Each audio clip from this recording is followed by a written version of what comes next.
ಈ ಪರಾಭವ ನಾಮ ಸಂವತ್ಸರದಲ್ಲಿ ದ್ವಾದಶ ರಾಶಿಗಳೇ ಪ್ರತಿಯೊಬ್ಬರಿಗೂ ಕೂಡ ಕುತೂಹಲ ಇರತಕ್ಕಂತಹ ಒಂದು ಪ್ರಶ್ನೆ. ನಮ್ಮ ರಾಶಿಯ ಫಲ ಹೇಗಿದೆ, ಈ ವರ್ಷ ನಮಗೆ ಹೇಗಿರುತ್ತೆ, ಇನ್ನಾದರೂ ಮುಂದೆ ಒಳ್ಳೆಯದಾಗತಕ್ಕಂತಹ ಅಭಿವೃದ್ಧಿ ಆಗತಕ್ಕಂತಹ ಲಕ್ಷಣಗಳು ಏನಾದರೂ ಇದೆಯಾ ಅನ್ನತಕ್ಕ ಪ್ರತಿಯೊಬ್ಬರಿಗೂ ಇರುತ್ತೆ. ನಾವು ಎಷ್ಟೇ ಪಂಚಾಂಗ ಪಠನವನ್ನು ಮಾಡಿದರೂ ರಾಶಿ ಫಲ ಅನ್ನತಕ್ಕಂಥದ್ದು ಪ್ರತಿಯೊಬ್ಬರಿಗೂ ಕೂಡ ವಿಶೇಷವಾದಂತಹ ಆಸಕ್ತಿಯನ್ನು ಹೊಂದಿರತಕ್ಕಂತಹ ವಿಷಯ. ಆದ್ದರಿಂದ ಈ ದ್ವಾದಶ ರಾಶಿಗಳು 12 ರಾಶಿಗಳ ಫಲಾಫಲಗಳು ಯಾವ ರೀತಿಯಾಗಿ ಇರುತ್ತೆ ಅನ್ನತಕ್ಕಂಥದ್ದನ್ನು ನಾವು ಪ್ರಮುಖವಾಗಿ ತಿಳಿದುಕೊಳ್ಳಬೇಕಾಗತ್ತೆ. ಈ ಪರಾಭವ ನಾಮ ಸಂವತ್ಸರದಲ್ಲಿ ಅಂದರೆ ಯುಗಾದಿಯ ನಂತರದಲ್ಲಿ ಬರತಕ್ಕಂತಹ ಈ ಒಂದು ವರ್ಷದಲ್ಲಿ ಗ್ರಹಸ್ಥಿತಿಗಳು ಯಾವ ರೀತಿಯಾಗಿದೆ ಅನ್ನತಕ್ಕಂತಹ ಆಧಾರದ ಮೇಲೆ ದ್ವಾದಶ ರಾಶಿಗಳ ಫಲಾಫಲಗಳನ್ನು ನಾವು ಹೇಳಬೇಕಾಗತ್ತೆ. ಅಂದರೆ ಪ್ರತಿಯೊಂದು ಗ್ರಹಗಳು ಅದರಲ್ಲೂ ಕೂಡ ಒಂದು ಹೆಚ್ಚು ಕಾಲದಲ್ಲಿ ಅಂದರೆ ಹೆಚ್ಚಿನ ಸಮಯದಲ್ಲಿ ಒಂದು ರಾಶಿಯಲ್ಲಿ ಸ್ಥಿತರಾಗಿರತಕ್ಕಂತಹ ಗ್ರಹಗಳು ಏನಿದೆ, ಇದು ಒಂದು ವರ್ಷಕ್ಕೆ ಅನ್ವಯವನ್ನು ನಾವು ಹೇಳಬೇಕಾಗತ್ತೆ. ಚಂದ್ರ ಒಂದೊಂದು ದಿವಸದಲ್ಲಿ ಬದಲಾವಣೆ ಆಗ್ತಾ ಇರ್ತಾನೆ, ಸೂರ್ಯ ಒಂದು ತಿಂಗಳಲ್ಲಿ ಬದಲಾವಣೆ ಆಗ್ತಾ ಇರ್ತಾನೆ. ಆದರೆ ಸ್ಥಿರವಾಗಿರತಕ್ಕಂತಹ ಗ್ರಹಗಳು ಶನಿ ಮತ್ತು ಗುರು ಇಲ್ಲಿ ಪ್ರಧಾನವಾಗಿರತಕ್ಕಂಥದ್ದು. ಗುರುಬಲ, ಗುರು ಎಲ್ಲಿ ಇರ್ತಾನೋ ಅದಕ್ಕೆ ಅನುಗುಣವಾಗಿ ಪ್ರತಿಯೊಬ್ಬರಿಗೂ ಕೂಡ ಆಯಾ ರಾಶಿ ಗುರುಬಲ ಅನ್ನತಕ್ಕಂಥದ್ದು ಬರುತ್ತೆ. ಜೊತೆಯಲ್ಲಿ ಶನಿ ಒಂದು ರಾಶಿಯಲ್ಲಿ 2.5 ವರ್ಷ ಇರುವುದರಿಂದ, ಗುರು 1 ವರ್ಷ ಇರುವುದರಿಂದ, ಶನಿ 2.5 ವರ್ಷ ಇರುವುದರಿಂದ ಆ ಸ್ಥಿರವಾದಂತಹ ಆ ಒಂದು ಸ್ಥಾಪಕತ್ವದಿಂದಾಗಿ ಆ ಶನಿಯ ಒಂದು ಪ್ರಭಾವ 12 ರಾಶಿಗಳ ಮೇಲೆ ಯಾವ ರೀತಿಯಾಗಿ ಇರುತ್ತೆ ಅನ್ನತಕ್ಕಂಥದ್ದು ಸಂವತ್ಸರ ಫಲ ಸಂಗ್ರಹವನ್ನು ನಾವು ಹೇಳಬೇಕಾಗುತ್ತೆ. ಈ 2 ಪ್ರಧಾನ ಗ್ರಹಗಳನ್ನೇ ನಾವು ಇಟ್ಟುಕೊಳ್ಳಬೇಕಾಗುತ್ತೆ. ಇನ್ನು ಅವರವರ ವೈಯಕ್ತಿಕವಾಗಿ ದಶಾಭಕ್ತಿಗಳು ಏನು ನಡೀತಾ ಇದೆ, ಯಾವ ರಾಶಿಗೆ ಸಂಬಂಧಪಟ್ಟಂತೆ, ನಕ್ಷತ್ರಕ್ಕೆ ಸಂಬಂಧಪಟ್ಟಂತೆ ಹೇಗಿರುತ್ತೆ ಅನ್ನತಕ್ಕಂಥದ್ದು ಅದು ಅವರವರ ವೈಯಕ್ತಿಕವಾದಂತಹ ಜಾತಕಕ್ಕೆ ಅನುಗುಣವಾಗಿ ಕಷ್ಟ ಸುಖ ಲಾಭ ನಷ್ಟ ಇಂತಹದ್ದೆಲ್ಲ ಬರ್ತಾ ಇರುತ್ತೆ. ಆದರೆ ಈ ಪರಾಭವ ನಾಮ ಸಂವತ್ಸರದಲ್ಲಿ ಮೇಷರಾಶಿಯವರಿಗೆ ಯಾವ ರೀತಿಯಾಗಿ ಇರುತ್ತೆ ಅನ್ನತಕ್ಕಂಥದ್ದು ನಾವು ಪ್ರಮುಖವಾಗಿ ಅದಕ್ಕೂ ಮೊದಲು ಗುರು ಮಿಥುನ ರಾಶಿಯಲ್ಲಿ ಇರ್ತಾನೆ ಈ ಜೂನ್ವರೆಗೆ. ಮಿಥುನ ರಾಶಿ ಜೂನ್ ನಂತರದಲ್ಲಿ ಮಿಥುನ ರಾಶಿಯಿಂದ ಕರ್ಕಾಟಕ ರಾಶಿಗೆ ಬಂದು ಅಕ್ಟೋಬರ್ ಅಷ್ಟೊತ್ತಿಗೆ ಅತಿಚಾರ ಗತಿಯಿಂದ ಸಿಂಹ ರಾಶಿಗೆ ಹೋಗಿ ಪುನಃ ಅವನು ವಕ್ರಿಯಾಗಿ ಡಿಸೆಂಬರ್ ಅಷ್ಟೊತ್ತಿಗೆ ಪುನಃ ಕರ್ಕಾಟಕ ರಾಶಿಗೆ ಬರತಕ್ಕಂಥದ್ದು. ಅಂದರೆ 3 ನಡೆ ಇದೆ. ಒಂದು ಮಿಥುನ ರಾಶಿ ವರ್ಷದ 1-2 ಮಾಸದಲ್ಲಿ ಮಿಥುನ ರಾಶಿ, ನಂತರದಲ್ಲಿ ಕರ್ಕಾಟಕ ರಾಶಿ, ನಂತರದಲ್ಲಿ ಸಿಂಹ ರಾಶಿಯಿಂದ ಪುನಃ ಕರ್ಕಾಟಕ ರಾಶಿಗೆ ಅವನು ವಕ್ರಿಯಾಗಿ ಬರತಕ್ಕಂಥದ್ದು, ಹಿಮ್ಮುಖ ಚಲನೆ ಇವೆಲ್ಲವೂ ಕೂಡ ಇರೋದರಿಂದ ಈ ಗುರುವಿನ ಈ 3 ರೀತಿಯಾದಂತಹ ಒಂದು ಚಲನೆ ಏನಿದೆ, ರಾಶಿ ಬದಲಾವಣೆ ಏನಿದೆ, ಇದು ಪ್ರತಿಯೊಂದು ರಾಶಿಯ ಮೇಲೆ ಒಂದು ವಿಶೇಷವಾದಂತಹ ಪರಿಣಾಮವನ್ನು ಉಂಟು ಮಾಡುತ್ತೆ. ಅದು ಹಣಕಾಸಿನ ವಿಚಾರ ಇರ್ಬೋದು, ಕೌಟುಂಬಿಕ ವಿಚಾರಗಳಿರ್ಬೋದು, ಧಾರ್ಮಿಕ ವಿಚಾರಗಳಿರ್ಬೋದು, ಅಥವಾ ವಿವಾಹದ ವಿಚಾರಗಳಿರ್ಬೋದು. ಇದರ ಮೇಲೆ ಎಲ್ಲ ಯಾರಿಗೂ ಕೂಡ ಒಂದೇ ರೀತಿಯ ಫಲ ಇರುವುದಿಲ್ಲ. ಈ ರೀತಿಯ ಒಂದು ವರ್ಷದಲ್ಲಿ 3 ರೀತಿಯಾದ ಬದಲಾವಣೆ ಇರತಕ್ಕಂಥದ್ದು. ಜೊತೆಯಲ್ಲಿ ಶನಿ ಮಾತ್ರ ಮೀನರಾಶಿಯಲ್ಲಿ 1 ವರ್ಷ ಸಂಪೂರ್ಣವಾಗಿರುವುದರಿಂದ ಅವನ ವಕ್ರೀಗತಿ ಮತ್ತು ರುಜಗತಿ ಅನ್ನತಕ್ಕಂಥದ್ದು ಬಿಟ್ಟರೆ ಇನ್ನು ಯಾವುದೇ ರೀತಿಯಾದಂತಹ ಬದಲಾವಣೆ ಇರತಕ್ಕಂಥದ್ದು ಇರುವುದಿಲ್ಲ. ಇದಕ್ಕೆ ಅನುಗುಣವಾಗಿ ಈ ಮೇಷರಾಶಿಯವರಿಗೆ ಈ ವರ್ಷದಲ್ಲಿ ಲಾಭ ಎಷ್ಟು, ನಷ್ಟ ಎಷ್ಟು, ಸುಖ ಎಷ್ಟು, ದುಃಖ ಎಷ್ಟು ಅನ್ನತಕ್ಕಂಥದ್ದು ನಾವು ತಿಳಿದುಕೊಂಡ್ರೆ ಅದು ಸಾಮಾನ್ಯವಾಗಿ ಮೇಷರಾಶಿಗೆ ಸಾಡೆ ಸಾತಿ ಈಗಾಗಲೇ ಪ್ರಾರಂಭ ಆಗಿರತಕ್ಕಂಥದ್ದು, ಸಾಡೆ ಸಾತಿ ಪ್ರಾರಂಭ ಆಗಿರತಕ್ಕಂಥ ಒಂದು ಜೊತೆಯಲ್ಲಿ ಗುರುಬಲವೂ ಕೂಡ ಇಲ್ಲ. ಕಷ್ಟ ಅನ್ನತಕ್ಕಂಥದ್ದು ಈ ವರ್ಷದಲ್ಲಿ ಜಾಸ್ತಿಯೇ ಮೇಷರಾಶಿಯವರಿಗೆ. ಆದರೆ ಮಧ್ಯಮದಲ್ಲಿ 1-2-3 ಮಾಸದಲ್ಲಿ ಮಾತ್ರ ಒಳ್ಳೆಯ ಫಲಗಳನ್ನು ಅವರಿಗೆ ಸಿಗುವುದಕ್ಕೆ ಸಾಧ್ಯ ಇದೆ. ಅದರಲ್ಲೂ ಕೂಡ ಅಕ್ಟೋಬರ್ ನಂತರದಲ್ಲಿ ಅಕ್ಟೋಬರ್, ನವಂಬರ್, ಡಿಸೆಂಬರ್ ಆ ಸಮಯದಲ್ಲಿ ಉತ್ತಮವಾದಂತಹ ಫಲವನ್ನು ಹೊಂದುವುದಕ್ಕೆ ಸಾಧ್ಯ ಆಗುತ್ತೆ. ಅಂದರೆ ಯಾವುದೇ ರೀತಿಯ ಕಾರ್ಯಯೋಜನೆಗಳಿರಲಿ ಅಥವಾ ಆರ್ಥಿಕವಾದಂತಹ ಅಭಿವೃದ್ಧಿ ಅನ್ನತಕ್ಕಂಥದ್ದು ಎಲ್ಲವೂ ಕೂಡ ಅವರಿಗೆ ಕೊನೆಯ ಮಾಸಗಳೇ ವರ್ಷದ ಅಂತ್ಯದಲ್ಲಿ ಅವರ ಅನುಭವಕ್ಕೆ ಬರುತ್ತೆ.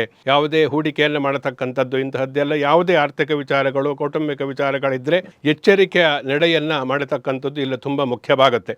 ಆದ್ದರಿಂದ ಮೇಷರಾಶಿಯವರು ಆದಷ್ಟು ಈ ವರ್ಷದಲ್ಲಿ ಒಂದು ಕಷ್ಟದ ಪ್ರಮಾಣ ಜಾಸ್ತಿ ಇದೆ, ಸುಖದ ಪ್ರಮಾಣ ಕಡಿಮೆ ಇರುವುದರಿಂದ ಶನೀಶ್ವರನನ್ನು ವಿಶೇಷವಾಗಿ ಆರಾಧಿಸ್ತಕ್ಕಂಥದ್ದು, ಹನುಮಾನ್ ಚಾಲೀಸನ್ನು ಪಠಿಸ್ತಕ್ಕಂಥದ್ದು, ವಿಷ್ಣು ಸಹಸ್ರನಾಮ ಪ್ರತಿನಿತ್ಯವೂ ಕೂಡ ಪಠನೆಯನ್ನು ಮಾಡತಕ್ಕಂಥದ್ದು ಮೇಷರಾಶಿಗೆ ಉತ್ತಮವಾದಂತಹ ಫಲವನ್ನು ಕೊಡುತ್ತೆ. ಅದು ಆರೋಗ್ಯದ ವಿಚಾರದಲ್ಲಿ ತೆಗೆದುಕೊಂಡರೂ ಚೆನ್ನಾಗಿಲ್ಲ, ಹಣಕಾಸಿನ ವಿಚಾರದಲ್ಲಿ ತೆಗೆದುಕೊಂಡರೂ ಚೆನ್ನಾಗಿಲ್ಲ.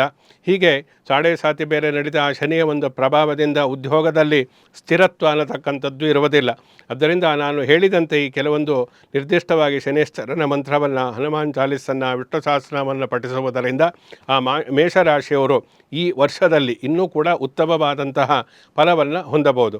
ಇನ್ನು ವೃಷಭ ರಾಶಿಯವರಿಗೆ ನಾವು ತೆಗೆದುಕೊಂಡಾಗ ವೃಷಭ ರಾಶಿಗೆ ಅಧಿಪತಿಯಾಗಿರ್ತಕ್ಕಂಥವನು ಶುಕ್ರಗ್ರಹ.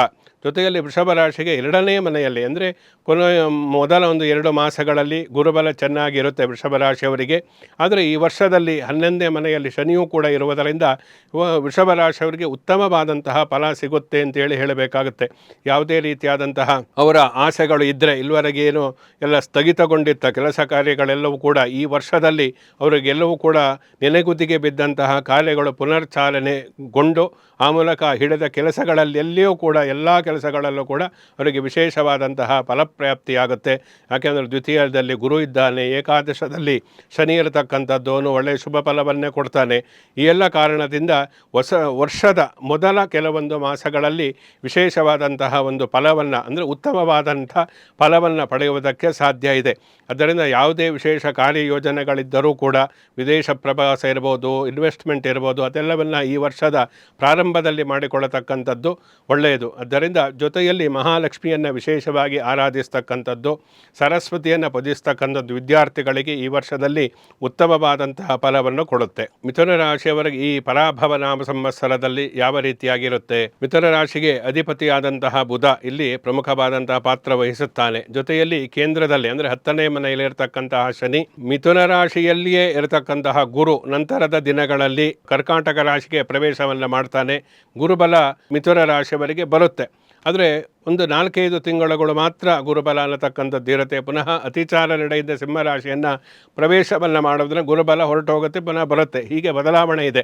ಜೂನ್ ನಂತರದಲ್ಲಿ ಮಿಥುನ ರಾಶಿಯವರಿಗೆ ಒಂದು ಉತ್ತಮವಾದಂತಹ ದಿನಗಳು ಇರುವುದರಿಂದ ಆ ಸಮಯದಲ್ಲಿ ನಿಮ್ಮ ಕಾರ್ಯಯೋಜನೆಗಳು ಯೋಚನೆಗಳು ಎಲ್ಲವೂ ಕೂಡ ಕಾರ್ಯರೂಪಕ್ಕೆ ತರುವುದಕ್ಕೆ ಪ್ರಯತ್ನಶೀಲರಾದರೆ ನೀವು ವಿಶೇಷವಾದ ಫಲವನ್ನು ಹೊಂದಬಹುದು. ಆರೋಗ್ಯದ ವಿಚಾರದಲ್ಲಿ ತುಂಬ ಎಚ್ಚರಿಕೆಯಿಂದ ಇರತಕ್ಕಂಥದ್ದು ತುಂಬ ಮುಖ್ಯ. ಯಾಕೆಂದರೆ ಎಲ್ಲವೂ ಚೆನ್ನಾಗಿದೆ, ಆರ್ಥಿಕವಾಗಿ ಸದೃಢರಾಗಿರಬಹುದು, ಕುಟುಂಬದಲ್ಲಿ ನೆಮ್ಮದಿ ಇದೆ, ಎಲ್ಲವೂ ಇದ್ದು ಏನು ಅನುಭವಿಸಲಿಕ್ಕೆ ಆಗದೇ ಇರತಕ್ಕಂತಹ ಪರಿಸ್ಥಿತಿ ಅನಾರೋಗ್ಯದಿಂದ ಉಂಟಾಗಬಹುದು. ಆದ್ದರಿಂದ ಆರೋಗ್ಯದ ಕಡೆ ತುಂಬ ಗಮನವನ್ನು ಕೊಡಿ, ನಿರ್ಲಕ್ಷಿಸಬೇಡಿ. ಆರೋಗ್ಯವನ್ನು ಚೆನ್ನಾಗಿ ಕಾಪಾಡಿಕೊಂಡರೆ ಈ ಪರಾಭವ ನಾಮ ಸಂವತ್ಸರ ನಿಮಗೆ ಉತ್ತಮವಾದಂತಹ ವರ್ಷ ಅಂತೇಳಿ ಹೇಳಬೇಕಾಗುತ್ತೆ. ಅದಕ್ಕೆ ವಿಶೇಷವಾಗಿ ವಿಷ್ಣು ಸಂಬಂಧಿತವಾದಂತಹ ದೇವಾಲಯಗಳಲ್ಲಿ ನೀವು ಆ ಮೂಲಕ ಪೂಜೆಯನ್ನು ಮಾಡತಕ್ಕಂಥದ್ದು, ವರ್ಷಕ್ಕೆ ಈ ವರ್ಷದಲ್ಲಿ ವೆಂಕಟೇಶ್ವರ ದರ್ಶನವನ್ನು ಮಾಡತಕ್ಕಂಥದ್ದು, ಕುಲದೇವರ ಒಂದು ಉಪಾಸನೆಯನ್ನು ಪ್ರತಿನಿತ್ಯವೂ ಕೂಡ ಮಾಡತಕ್ಕಂಥದ್ದು, ಇವೆಲ್ಲವನ್ನು ಮಾಡಿದಾಗ ಇನ್ನೂ ಉತ್ತಮವಾದಂತಹ ಫಲ. ಎಷ್ಟೇ ಕಷ್ಟ ಇದ್ದರೂ ಕೂಡ ಅವೆಲ್ಲ ಪರಿಹಾರ ಮಾಡತಕ್ಕಂತಹ ಶಕ್ತಿ ನಾವು ಮಾಡತಕ್ಕಂತಹ ಸ್ತೋತ್ರ ಪ್ರಾರ್ಥನೆಗೆ ಇರುವುದರಿಂದ ಈ ಮಿಥುನ ರಾಶಿಯವರು ವಿಶೇಷವಾಗಿ ವಿಷ್ಣು ಸಂಬಂಧಿತವಾದಂತಹ ದೇವರ ಪೂಜೆ ಪ್ರಾರ್ಥನೆಯನ್ನು ಮಾಡತಕ್ಕಂಥದ್ದು ಒಳ್ಳೆಯದು. ಇನ್ನು ಕರ್ಕಾಟಕ ರಾಶಿಯವರಿಗೆ ಪರಾಭವ ನಾಮ ಸಂವತ್ಸರದಲ್ಲಿ ಯಾವ ರೀತಿಯಾಗಿ ಇರುತ್ತೆ ಅನ್ನತಕ್ಕಂಥದ್ದು ತುಂಬ ಮುಖ್ಯ. ದ್ವಾದಶದಲ್ಲಿರ್ತಕ್ಕಂತಹ ಗುರು, ಭಾಗ್ಯದಲ್ಲಿರ್ತಕ್ಕಂತಹ ಶನಿ, ಜೊತೆಯಲ್ಲಿ ಮುಂದಿನ ದಿನಗಳಲ್ಲಿ ಗುರುಬಲ ಬರತಕ್ಕ ಸಿಂಹರಾಶಿಗೆ ಗುರು ಪ್ರವೇಶವನ್ನು ಮಾಡಿದ ನಂತರದಲ್ಲಿ ಅವರ ಎಲ್ಲ ಕಾರ್ಯ ಸಾಧನೆಗಳು ಕೂಡ ಉತ್ತಮವಾದಂಥ ಫಲವನ್ನು ಕೊಡುತ್ತೆ. ಆದರೆ ಪ್ರಾರಂಭದ ಒಂದು 3-4 ತಿಂಗಳುಗಳಲ್ಲಿ ಯಾವುದೇ ಹೊಸದಾಗಿ ಕೆಲಸಗಳನ್ನು ಅಂದರೆ ಯಾವುದು ರಿಸ್ಕ್ ಇರುತ್ತೋ ಅಂತಹ ರಿಸ್ಕ್ ತೆಗೆದುಕೊಳ್ಳತಕ್ಕಂತಹ, ತೊಂದರೆ ಬರುತ್ತೆ ಅಂತ ಗೊತ್ತಿರತಕ್ಕಂತಹ ಕೆಲಸ ಮಾಡದೇ ಇರತಕ್ಕಂಥದ್ದೇ ಒಳ್ಳೆಯದು. ಯಾಕೆಂದರೆ ಉದಾಹರಣೆಗೆ ಯಾವುದೋ ಇನ್ವೆಸ್ಟ್ಮೆಂಟ್ ಮಾಡಿ ಹಣವನ್ನು ಕಳೆದುಕೊಳ್ಳಬಹುದು, ಅಥವಾ ಯಾವುದೋ ನಂಬಿ ದುಡ್ಡನ್ನು ಕೊಟ್ಟು ಆ ಮೂಲಕ ಹಣವನ್ನು ಕಳೆದುಕೊಳ್ಳತಕ್ಕಂಥದ್ದು ಹೀಗೆಲ್ಲ ಇರುತ್ತೆ. ಅಥವಾ ಯಾವ ಭೂಮಿಯ ಮೇಲೆ ಬಂಡವಾಳವನ್ನು ತೊಡಗಿಸಿ ಹಣವನ್ನು ಕಳೆದುಕೊಳ್ಳತಕ್ಕಂಥದ್ದು. ಹೀಗೆ ಗುರು ದ್ವಾದಶದಲ್ಲಿದ್ದಾಗ ಇಂತಹ ನಮಗೆ ಗೊತ್ತಿದ್ದು ನಾವು ಅಂತಹ ಸಮಸ್ಯೆಗೆ ಸಿಲುಕಿ ಹಾಕಿಕೊಳ್ತೀವಿ. ಅಂತಹ ಪ್ರವೃತ್ತಿಗೆ ಈ ಗ್ರಹಗತಿಗಳ ಒಂದು ಬುದ್ಧಿ ಪ್ರೇರಣೆ ಕಾರಣ ಆಗುತ್ತೆ. ಆದ್ದರಿಂದ ಮೊದಲ 3 ಮಾಸಗಳಲ್ಲಿ ಯಾವುದೇ ವಿಶೇಷವಾದಂತಹ ಕಾರ್ಯಯೋಜನೆಗಳನ್ನು ಮಾಡದೆ ನಂತರದಲ್ಲಿ ಕಾರ್ಯಪ್ರವೃತ್ತರಾದಾಗ ನಿಮಗೆ ವಿಶೇಷವಾದಂತಹ ಪ್ರಗತಿಯನ್ನು ತಕ್ಕಂಥದ್ದು ಉಂಟಾಗುತ್ತೆ.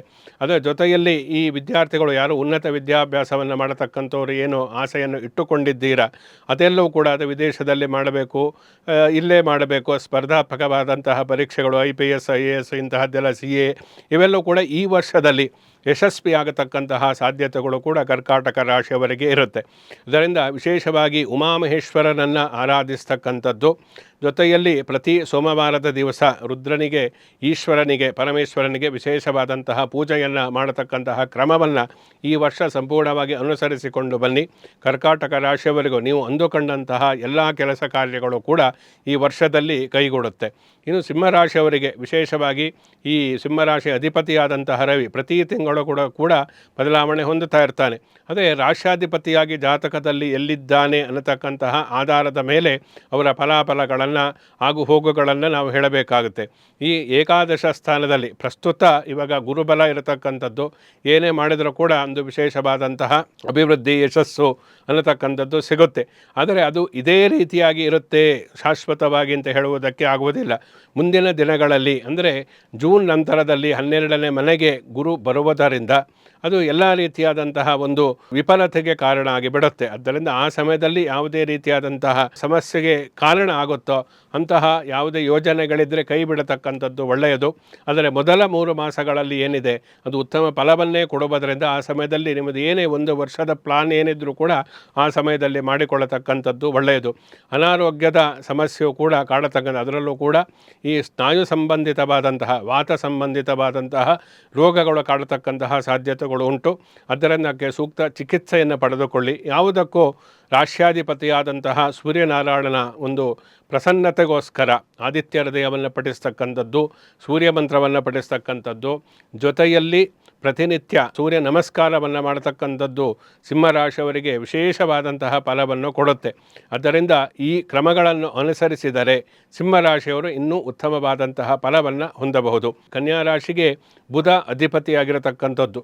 ಬುಧ ಬುದ್ಧಿಕಾರಕ, ಬುದ್ಧಿಗೆ ಪ್ರೇರಣೆಯನ್ನು, ಪ್ರಚೋದನೆಯನ್ನು ಕೊಡತಕ್ಕಂಥದ್ದು, ಜೊತೆಯಲ್ಲಿ ಬುದ್ಧಿಯನ್ನು ಸರಿಯಾದ ಮಾರ್ಗದಲ್ಲಿ ಪ್ರವರ್ತಿಸ್ತಕ್ಕಂತಹ ಗ್ರಹ ಅಂತಂದರೆ ಅದು ಬುಧಗ್ರಹ. ಆದ್ದರಿಂದ ಆ ಬುಧಗ್ರಹ ಈ ಪರಾಭವನಾಮ ಸಂವತ್ಸರದಲ್ಲಿ ಯಾವ ರೀತಿಯಾಗಿ ಇರ್ತಾನೆ ಅನ್ನತಕ್ಕಂತಹ ಆಧಾರದ ಮೇಲೆ ಕನ್ಯಾ ರಾಶಿಯವರ ಭವಿಷ್ಯ ಅನ್ನತಕ್ಕಂಥದ್ದು ನಿಂತಿದೆ. ನಾವು ಬುಧನ ಒಂದು ರಾಶಿಯಾದಂತಹ ಕನ್ಯಾ ರಾಶಿಗೆ ನೇರವಾಗಿ ಶನಿಯ ದೃಷ್ಟಿ ಇದೆ. ಆದರೆ ಬುಧ ಮತ್ತು ಶನಿ ಪರಸ್ಪರ ಮಿತ್ರರಾಗಿರುವುದರಿಂದ ನೀವು ಯಾವುದೇ ಅಷ್ಟೊಂದು ತೊಂದರೆಗಳು ಬರುವುದಿಲ್ಲ. ಜೊತೆಯಲ್ಲಿ ಅಕ್ಟೋಬರ್ ನಂತರದಲ್ಲಿ ಉತ್ತಮವಾದಂತಹ ದಿನಗಳು ಇರುವುದರಿಂದ ಆ ಸಮಯದಲ್ಲಿ ನಿಮಗೆ ಒಳ್ಳೆಯ ಒಂದು ಅನುಭವ, ಜೀವನದಲ್ಲಿ ಯಶಸ್ಸು, ಆರ್ಥಿಕವಾದಂತಹ ಸದೃಢತೆ, ಕುಟುಂಬದಲ್ಲಿ ನೆಮ್ಮದಿ, ಅನಾರೋಗ್ಯದ ಸಮಸ್ಯೆ ನಿವಾರಣೆ, ಈ ರೀತಿಯಾಗಿ ಶುಭ ಫಲಗಳು ನಿಮ್ಮ ಅನುಭವಕ್ಕೆ ಬರ್ತಾ ಇರುತ್ತೆ. ಆದ್ದರಿಂದ ಕನ್ಯಾ ರಾಶಿಯವರಿಗೆ ವರ್ಷದ ಆದಿಯಲ್ಲಿ ಅಂದರೆ ಪ್ರಾರಂಭದಲ್ಲಿ ಸ್ವಲ್ಪ ಕಷ್ಟಗಳಿದ್ದರೂ ಕೂಡ ಅದೆಲ್ಲವೂ ಕೂಡ ಸೂರ್ಯನ ಬೆಳಕಿನಿಂದ ಮಂಜು ಕರಗುವಂತೆ ನಂತರದ ವರ್ಷದ ಅಂತ್ಯದಲ್ಲಿ ಎಲ್ಲವೂ ಕೂಡ ಕಷ್ಟಗಳು, ಸಮಸ್ಯೆಗಳು ನಿವಾರಣೆಯಾಗಿ ಉತ್ತಮ ಫಲವನ್ನು ಹೊಂದುವುದಕ್ಕೆ ಸಾಧ್ಯ ಆಗುತ್ತೆ. ಯಾವುದಕ್ಕೂ ವಿಶೇಷವಾಗಿ ಈ ಲಕ್ಷ್ಮೀ ನರಸಿಂಹ ಕರಾವಲಂಬ ಸ್ತೋತ್ರ ಮತ್ತು ಶ್ರೀನಿವಾಸನಿಗೆ ಸಂಬಂಧಪಟ್ಟಂತಹ ದೇವಾಲಯಗಳ ದರ್ಶನವನ್ನು ಮಾಡತಕ್ಕಂಥದ್ದು ಈ ವರ್ಷದಲ್ಲಿ ಒಮ್ಮೆಯಾದರೂ ಮಾಡತಕ್ಕಂಥ ತುಂಬ ಮುಖ್ಯ. ಇದರಿಂದ ಇನ್ನೂ ಈ ವರ್ಷದಲ್ಲಿ ಗರಿಷ್ಠ ಉತ್ತಮವಾದಂತಹ ಫಲವನ್ನು ಪಡೆಯುವುದಕ್ಕೆ ಸಾಧ್ಯ ಆಗುತ್ತೆ.